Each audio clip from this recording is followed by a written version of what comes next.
টালিগঞ্জ এই জায়গার নাম শুনলেই মনে আসে স্টুডিও পাড়া। দক্ষিণ কলকাতার বেশ জনবহুল এক জায়গা। অনেকেই ভাবেন যে টালিগঞ্জ থেকেই টলিউড নামকরণ।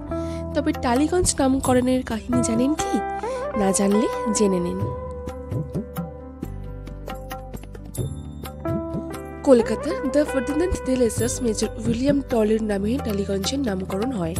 এই সাহেবই 1775 কি 76 সালে কলকাতার সঙ্গে আসাম ও পূর্ববঙ্গের যোগসূত্র হিসাবে টালির নালা খনন করার কাজ শুরু করেন। পরবর্তীকালে এখান দিয়ে যাবতীয় নৌকা যাতায়াত করতে লাগলো। British East India Company Tolly সাহেবকে এই নালা দিয়ে যাতায়াতকারী নৌকাগুলি থেকে টোল আদায় করার অনুমতিও দিয়েছিল। এরপরে এই নালার ধারে বাজার তৈরি হয়েছিল।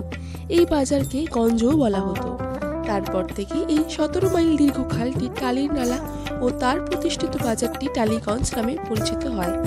তবে আগে কোথায় এই বাজার বসত তার হদিশ এখন পাওয়া না গেলেও বর্তমানে টালির নালার দুধারের বিস্তীর্ণ অঞ্চল টালিগঞ্জ নামেই পরিচিত।